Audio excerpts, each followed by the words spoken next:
샬롬, 하나님의 귀한 자녀 여러분. 오늘 여러분의 마음은 평안하신가요? 혹시 세상 속에서 나의 존재가 너무나 작고 연약하게 느껴질 때가 있으신가요? 수많은 사람들 속에서 혹은 거대한 문제 앞에서 나는 너무 부족해, 나는 똑똑하지도 강하지도 않아 와 같은 생각에 사로잡혀 본 적은 없으신지요? 오늘 우리는 바로 그 연약함 속에서 어떻게 하나님의 완전하심이 드러나는지, 우리의 부족함이 어떻게 그분의 능력을 나타내는 통로가 되는지에 대한 놀라운 이야기를 나누려 합니다. 본격적인 이야기에 앞서 잠시 여러분의 손길을 부탁드립니다. 이 영상에 좋아요를 누르고 구독을 통해 저희와 함께 해주시는 것은 절망 속에 있는 누군가에게 희망의 씨앗 하나를 심는 것과 같습니다. 여러분의 작은 행동이 하나님의 은혜가 필요한 다른 영혼에게 이 메시지를 전달하는 귀한 도구가 될 수 있습니다. 여러분의 그 손길 위에 주님의 축복이 가득하기를 기도합니다. 이야기는 한 남자로부터 시작됩니다. 그는 한때 세상의 정점에서 막강한 권력을 누렸던 사람이었습니다. 대통령의 최측근에서 국가의 중요한 결정들을 내리던 인물이었죠. 그의 삶은 그야말로 성공신화, 모든 이가 부러워하는 아메리칸 드림의 완성이었습니다. 그러나 그의 인생은 한순간에 추락했습니다. 그는 국가를 뒤흔든 거대한 정치 스캔들에 연루되어 모든 것을 잃고 차가운 감옥에 갇히는 신세가 되었습니다. 명예, 권력, 부, 그가 쌓아올린 모든 것이 무너져 내렸습니다. 그의 인생 최대의 실패이자 가장 굴욕적인 순간이었죠. 하지만 바로 그 절망의 장소에서 그는 예수 그리스도를 인격적으로 만나게 됩니다. 그의 삶이 완전히 뒤바뀌는 순간이었습니다. 시간이 흘러 출소한 그는 자신을 외면했던 세상이 아닌 자신과 같은 아픔을 겪고 있는 감옥의 수감자들에게 다시 돌아가겠다고 약속했습니다. 그리고 몇 년 후 부활주일, 그는 약속을 지키기 위해 교도소 강단에 섰습니다. 수많은 수감자들 앞에서 연설을 기다리며 그는 자신의 과거를 회상했습니다. 수많은 장학금과 명예, 법정에서의 화려한 승리, 권력의 중심에서 내렸던 위대한 결정들. 그러나 그는 문득 깨달았습니다. 그리고 이렇게 고백했습니다. 하나님께서 지금 이곳에 있는 영혼들을 돕기 위해 사용하신 것은 제 인생의 화려한 성공이 아니었습니다. 제가 이룬 그 어떤 업적도 하나님의 나라에서는 아무런 의미가 없었습니다. 아닙니다. 제 삶의 진정한 유산은 바로 제 인생 최대의 실패, 가장 큰 굴욕이었던 전과자라는 낙인이었습니다. 하나님께서는 제가 결코 자랑할 수 없는 그 한 가지 경험을 선택하셔서 당신의 영광을 위해 사용하셨습니다. 그렇습니다. 하나님은 우리의 성공이 아닌 실패를 통해, 우리의 강함이 아닌 약함을 통해 일하십니다. 이 놀라운 원리는 성경 속에서도 선명하게 빛나고 있습니다. 오늘 우리는 사사기 7장의 기드온 이야기로 시간여행을 떠나보려 합니다. 당시 이스라엘은 미디안 족속의 압제 아래 신음하고 있었습니다. 미디안 연합군은 그 수가 너무나 많아 성경은 그들을 메뚜기 떼와 같았고 그들의 낙타는 해변의 모래알처럼 셀 수 없었다고 기록합니다. 상상만 해도 숨이 막히는 압도적인 적의 군세였습니다. 이에 맞서기 위해 기드온이 모은 이스라엘 군사는 총 32,000명이었습니다. 물론 적군에 비하면 턱없이 부족한 숫자였지만 그래도 싸워볼 만한 숫자라고 생각했을지도 모릅니다. 바로 그때 하나님의 상상 초월의 말씀이 기드온에게 임합니다. 너를 따르는 백성이 너무 많은즉 내가 그들의 손에 미디안 사람을 넘겨주지 아니하리니 너무 많다고요? 기드온은 자신의 귀를 의심했을 것입니다. 이 거대한 적 앞에서 32,000명도 부족할 판에 너무 많다니요. 하지만 하나님께서는 그 이유를 분명히 말씀하십니다. 이는 이스라엘이 나를 거슬러 스스로 자랑하기를 내 손이 나를 구원하였다 할까 함이니라. 하나님께서는 승리의 영광을 인간에게 빼앗기지 않기 원하셨습니다. 만약 이스라엘이 그들의 숫자나 힘으로 이겼다고 착각하게 된다면 그것은 진정한 승리가 아니기 때문입니다. 이 말씀은 오늘날을 살아가는 우리에게도 깊은 울림을 줍니다. 우리도 그렇지 않습니까? 때로는 교회의 크기나 성도의 수, 화려한 프로그램이나 재정에 의지하려 할 때가 있습니다. 우리의 힘으로 이만큼 이루었다고 자랑하고 싶어하는 유혹에 빠지기 쉽습니다. 하지만 하나님은 분명히 말씀하십니다. 너희의 힘이 아닌 오직 나의 능력으로 하나님의 명령에 따라 기드온은 두려워 떠는 자들을 집으로 돌려보냅니다. 그러자 무려 22,000명이 군대를 떠났습니다. 이제 남은 군사는 고작 1만 명. 군대의 사기는 숫자가 아니라 마음에 달려있다는 것을 보여주는 첫 번째 시험이었습니다.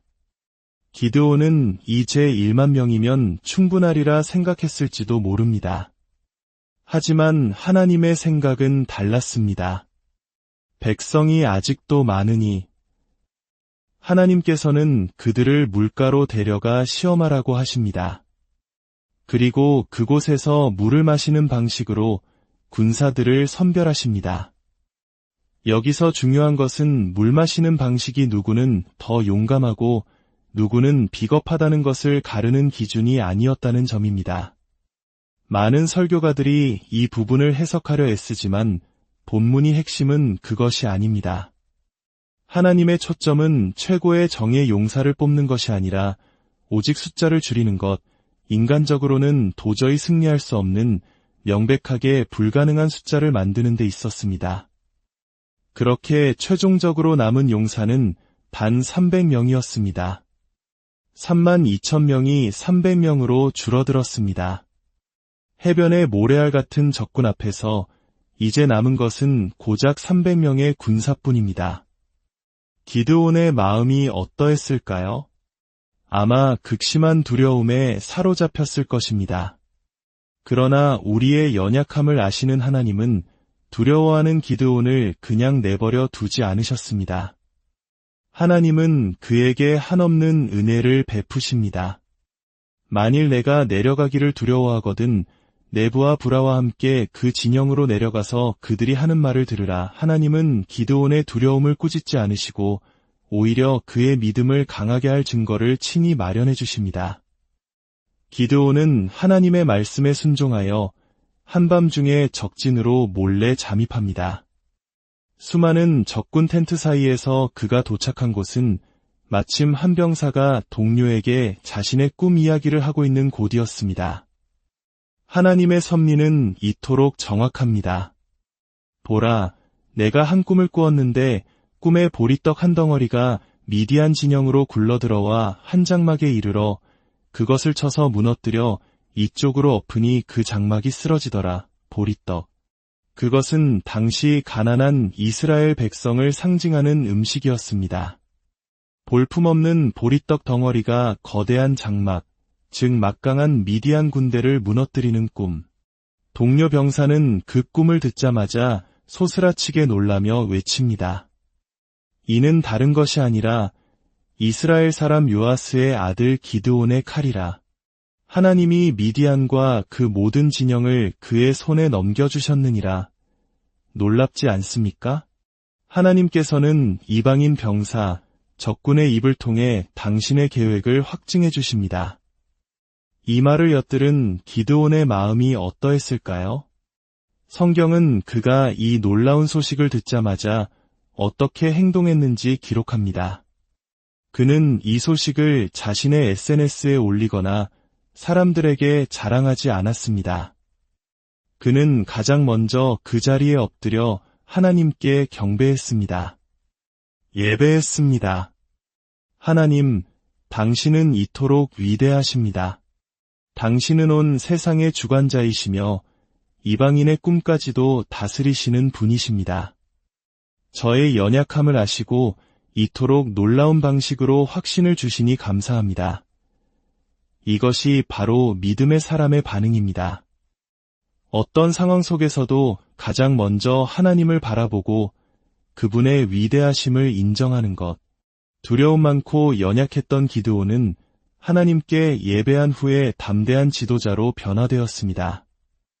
그는 자신의 진영으로 돌아와 300명의 용사들에게 확신의 찬 목소리로 명령합니다. 일어나라.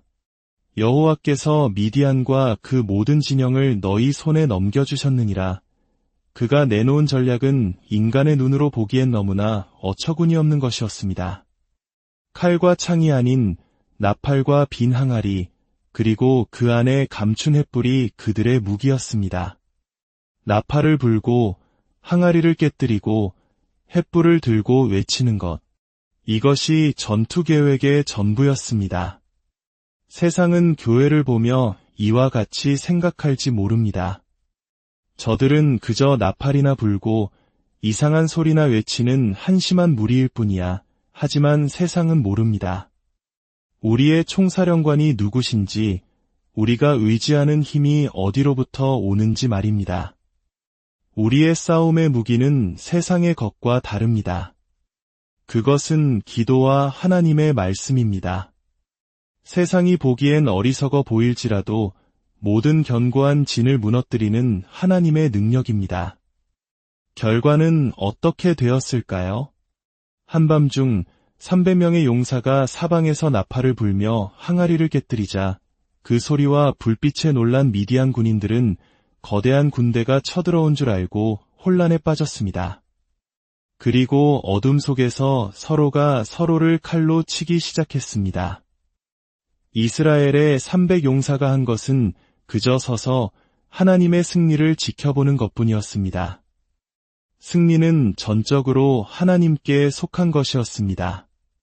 사랑하는 성도 여러분, 이 이야기는 단지 기드온이라는 한 영웅의 이야기가 아닙니다. 기드온 역시 우리와 같이 연약하고 실수 많은 인간이었습니다. 사사기는 왕이 없었으므로 사람들이 각자 자기 소견에 옳은 대로 행했던 혼란의 시대를 배경으로 합니다. 이 모든 이야기는 진정한 왕을 가리키고 있습니다.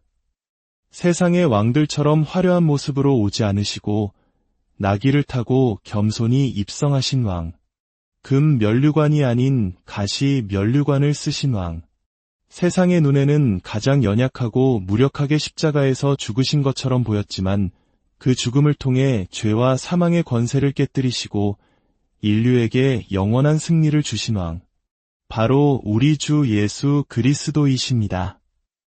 하나님께서 세상을 구원하기 위해 선택하신 방법은 세상의 힘과 지혜가 아니었습니다. 바로 십자가의 어리석음이었습니다. 하나님은 오늘날에도 연약한 우리를 통해, 부족한 우리를 통해 그분의 위대한 구원의 역사를 이루어 가십니다. 오늘 아침 제 마음에 한 찬송가의 구절이 떠올랐습니다. 예수님, 약함 속에 강함이시여, 제가 당신 안에 숨게 하소서. 유혹받고 시험당하며 때로는 넘어지지만 나의 힘, 나의 승리는 주님이시라. 오늘 그리고 하나님께서 허락하시는 모든 내일을 살아갈 때 여러분 자신의 힘이 아닌 오직 주님 안에서 강건하시기를 축복합니다. 여러분의 가장 큰 약점, 가장 큰 실패가 오히려 하나님의 능력이 머무는 가장 위대한 통로가 될 수 있음을 믿으십시오.